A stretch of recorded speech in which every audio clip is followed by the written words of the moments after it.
नमस्कार मित्रांनो, माझं नाव अनंता लोखंडे. तसा तर मूळ मी हिंगोलीचाच होतो. हिंगोलीमध्ये कळंबुरी तालुका आणि गाव पारडीमोड. मित्रांनो, हा माझ्यासोबत घडलेला अनुभव आहे. तसा तर मी पुण्यालाच कामाला आलो होतो मित्रांसोबत. काही दिवस झाले मी इकडे काम केलं आणि गावाकडे जायला निघालो. त्या दिवशी मी ट्रॅव्हल्स पकडून गावाकडे गेलो. खूप उशीर झालता, कारण ट्रॅव्हल्स ही पुण्याहून गावाकडे लेटच जाते. एक दिवस मी नांदेडमध्ये मुक्काम केला आणि दुसऱ्या दिवशी घरी जायला निघालो. नांदेडहून मी कळंबुरीची गाडी पकडली आणि मी कसाबसा तरी रात्री 7 वाजता कळंबुरीत उतरलो.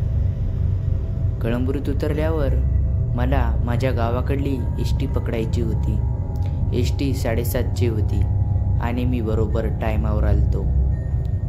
एस.टी स्टॉपवर खूप भन्नाट, काळोख आणि शांतता पसरलेली होती. कोणीही तिथे नव्हतं. 2-4 बोटा इतके मोजणारेच प्रवासी होते. आमच्या गावातली एस.टी सुद्धा आली. त्यात मी बसलो आणि काही 1-2 व्यक्ती माझ्या ओळखीचे निघाले. ते मात्र आमच्या गावचे नव्हते. त्यांचं गाव आमच्या गावापासून खूप दूर होतं. आता एस.टी म्हणतात 7:30लाच लागते, पण तिला जायला वाजले 8:30.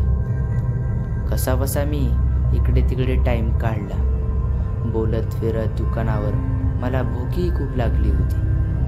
त्यामुळे मी हॉटेलवर जाऊन जेवणाची व्यवस्था केली. जेवण वगैरे झाल्यावर एस.टी सुद्धा मी परत आलो बसस्टॉपवर. एस.टी तिथल्या तिथेच होती. मी जेव्हा कंडक्टरला येऊन विचारले, कंडक्टर साहेब, काय झालं गाडीला? गाडी कधी जाणार आहे? अरे बाळा, तुमच्या गावातली एस.टी तर कधीच गेली. मी हा विचार करून धक्कच राहिलो, कारण काही वेळापूर्वी एस.टीला खूप वेळ होता निघायला आणि अचानक एस.टी गेली असं कधी होऊ शकत नाही. आता माझ्या सोबतीला कोणच नव्हतं. आता शेवट गाडी फक्त 9ची होती. आता काय करावं मला काही सुचेनाच. वरून मी एकटा आणि त्यामध्ये ही गाडी उशिरा. खूप वेळानंतर 9:30ची गाडी आली. त्यामध्येही कुठून तरी 2-4 प्रवासी होते. गाव आता खूप दूर होतं. जवळपास 1 घंटा लागणार अशी परिस्थिती होती. आता मी खूप जवळ जाणार होतो गावाच्या. बहुतेक 10-15 किलोमीटर राहिलं होतं. मस्त लगे इकडून तिकडून झाडी आणि मधातून एस.टी जाणार. खूप भयानक वातावरण होतं. मी आपल्या खिशातले हेडफोन काढले आणि गाणे ऐकत मस्त मजेत. काही वेळाने एस.टी स्टॉपवर आली. 1-2 प्रवासी उतरले. आता गाडीत आम्ही फक्त 2 जण राहिले होतो. आता मी कंडक्टरच्या शेजारी जाऊन बसलो. कंडक्टर सुद्धाही त्यांच्या गप्पा मारत होते त्यांच्या फोनवर. काही वेळाने आणखी एक स्टॉप आला. त्यामध्ये सुद्धाही एक प्रवासी उतरला. आता मी एस.टीमध्ये एकटाच होतो. मला खूप भीती वाटत होती. काही वेळाने काही पुढे गेल्यावर माझा स्टॉपसुद्धा दिसू लागला. गावाची लाईटे आणि आजूबाजूला झाडी अशी थोडंफार दिसत होतं. आता माझ्या थोडं जीवात जीव आला होता, कारण मी या काळोखामध्ये एक लाईटसुद्धा पाहिला नव्हता. तितक्यातच गाडी थांबली आणि मी गाडीच्या खाली उतरलो. आता माझ्या लक्षात त्या गोष्टी येत होत्या. काही दिवसापूर्वी इथे सुद्धा खूप प्रकरण घडले होते. इथेच एक पुढा वडा आहे. वडा गावाकडची छोटी नदी असते, त्याला वडा म्हणतात. इथेच एक पुढे वडा आहे. असं म्हणतात की त्या वड्यावर कोणीतरी रात्री असतं. असं म्हणतातच, पण मला काही त्यातला अनुभव नव्हता. अशा गोष्टी माझ्या लक्षात येत होत्या. असे खूप प्रकरण घडलेले आहे तिथे, पण मी तेवढे काही मनावर घेतले नाही. आणि मी गाडीच्या खाली उतरल्यावर आपल्या बॅगेतली बॉटल काढली आणि तोंडावर पाणी मारले. माझी तर भीतीने सगळी थरकीच उडाली होती. तोंड वगैरे धुतलं आणि मस्त देवाचे गाणे मोबाईलमध्ये लावले आणि रस्त्याच्या कडेकडेने जायला निघालो. रस्तासुद्धा चांगला नव्हता. तुम्ही याच्यावरूनच अंदाज लावू शकता की रस्त्यावर नुसती खडी होती टाकलेली. काही दिवसांनीच रस्ता बनणार होता. आता मी 1-2 मिनटंच झाले असतील चलत. आता मी फक्त चलतच होतो की मला साईडकडून कोणीतरी आवाज दिला. मला वाटलं की इथे काही शेतात माणसं राहतात, राखणदार त्यांचाच आवाज असेल, कारण आजूबाजूला 1-2 झोपड्या होत्या.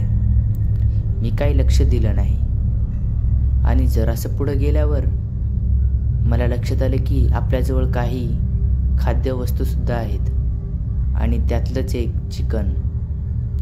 मी विसरलोच होतो, कारण मी तिथे चिकन घेतलं होतं आणि गावाकडे जाताना कोणी चिकन घेतच राहते आपल्या घरी जाताना. त्याच्यामुळे मी जरासं चिकन घेतलं होतं. आता मी ते चिकन बाहेर काढलं, कारण बॅगेत सांडू नये म्हणून. तितक्यातच मला कोणीतरी मागून आवाज दिला, ए बाळा थांबतो का रे? असा आवाज आला. मी म्हणलं, बाबा इतक्या रात्री कोण असेल इथे? मात्र मला त्या गोष्टीतलं थोडंसंही नॉलेज होतं. असं म्हणतात की कोणी आवाज दिल्यावर रात्री फिरून बघू नये. मात्र माझ्या हातात हे असं प्रकरण, वरून असं कोणी आवाज देते, मला थोडी भीतीच वाटली. मला पण पुन्हा एकदा आवाज आला. आता तर मला डायरेक्ट नाव घेऊन आवाज आला. आता मी थोडा घाबरलो, कारण बाबा याला कसं काय माझं नाव माहीत आणि ते दिसत सुद्धा नव्हतं. कुठून बोलत होतं काय माहीत. पण मी रस्त्याच्या कडेकडेने चाललो होतो आणि मी काही वेळाने त्या वड्याजवळ आलो.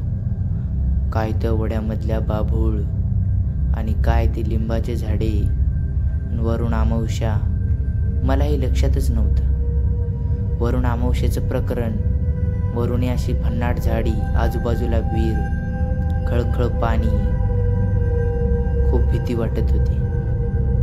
मात्र आपल्याजवळ इलाजसुद्धा नव्हता, कारण तुम्हाला माहीत आहे गावाकडलं कसं आहे, कोणाजवळ गाडीसुद्धा नसते आणि वरून इतक्या रात्री. तरी आजोबा म्हणाले होते की मी येतो इकडून, तू इकडून ये. मला तर वाटलं आजोबा पाटीजवळच थांबले असतील, जिथे स्टॉप होता आपला तिथे आजोबा नव्हते. मला असं कोणीतरी पुढून येताना दिसलं. ते बहुतेक माझ्या आजोबाच असतील, मला असं वाटलं. मी चलू लागलो. आता माझे आजोबा माझ्याहून जवळपास 1 किलोमीटर दूर असतील. हा म्हणजे तेवढंच थोडंफार, कारण ते दिसत होते थोडे त्यांचे कपडे आणि वरून लाईटसुद्धा दिसत होती गावाची, म्हणून मला वाटलं गावच असेल. आता जसं मी त्या वड्याच्या बाहेर निघालो, तिथून मला डायरेक्ट कोणीतरी धरलं मागून. आणि ते धरलेलं कुठं होतं? जिथे आपलं चिकन होतं तिथेच धरलं होतं. अचानक मला असं धरलं आणि मी घाबरलो. वरून त्या चिकनच्या पिवशीला म्हणले हे भुताटकीचं प्रकरण आहे. आता तर मी घाबरलो होतो.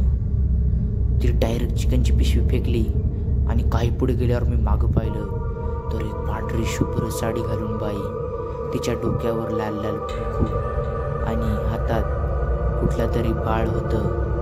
ती माझ्याकडे विचित्र नजरेने हसत बघत होती. तेव्हा शपथ सांगतो, इतकी थरारली होती की कोणाला शब्दाने सांगू शकत नाही मी. तिचे ते अवतार. आता तर माझी थरकी जोडाली होती. आता ती बाई माझ्याकडे धावत येऊ लागली. आता माझे आजोबा सुद्धा जवळ आले. मी आजोबांना जोरजोरात आवाज देऊ लागलो, आजोबा आजोबा, बाबा इकडे आओ बाबा, ही मारेल मला बाई, असं मी जोरजोरात म्हणू लागलो. आजोबाई आमचे खूप धाडसीदार होते. पुन्हा कुठल्या तरी व्हिडिओमध्ये मी त्यांचं प्रकरण सांगेल. आजोबा माझे आले धावत धावत कशी तरी. आजोबांना सुद्धा तेवढं पळाय जमत नव्हतं. आजोबा आले जवळ, तेव्हा मी त्यांच्याजवळ सुद्धा पळत पळत गेलो आणि अचानक मी मागे पाहिले तर ती बाई गायब झाली होती. अचानक कशी बाई गायब होईली, मला हा प्रश्न पडला होता. मी आजोबांना सगळं सांगितलं. आजोबा म्हणले, तू सरळ पुढे चल, मागे बघायचं नाही. मी आजोबांची गोष्ट ऐकली. कसा बसा तरी मी गावात गेलो. माझी तर मला शुद्धीवरच नव्हतो मी, कारण असं पहिल्यांदाच बघितल्यावर माणसाची थरकी उडते. आणि मी गावात गेल्यावर जोरजोरात रडू लागलो आणि माझं हे प्रकरण सगळ्या गावातल्या माणसांना सांगितलं.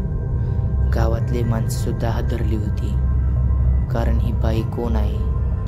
तर त्यातला एक माणूस म्हणाला, अरे ही तीच आहे, तिने त्या मुलाला घेऊन फेरीमध्ये उडी मारलेली. असं हे ऐकताच माझं दिल दहलून गेलं. पुन्हा कधीच रात्री काय दिवसासुद्धा मी गावात भटकत नाही, अशी परिस्थिती झालेली आहे. मित्रांनो, जर तुम्हाला ही आपली थरारक अनुभव आवडला असेल तर आपल्या चॅनलला नक्की सबस्क्राईब करा आणि जेणेकरून आपल्या बेल आयकॉनला वाजवून ठेवा, कारण तुम्हाला अशाच नवीन नवीन व्हिडिओ भेटत राहतील.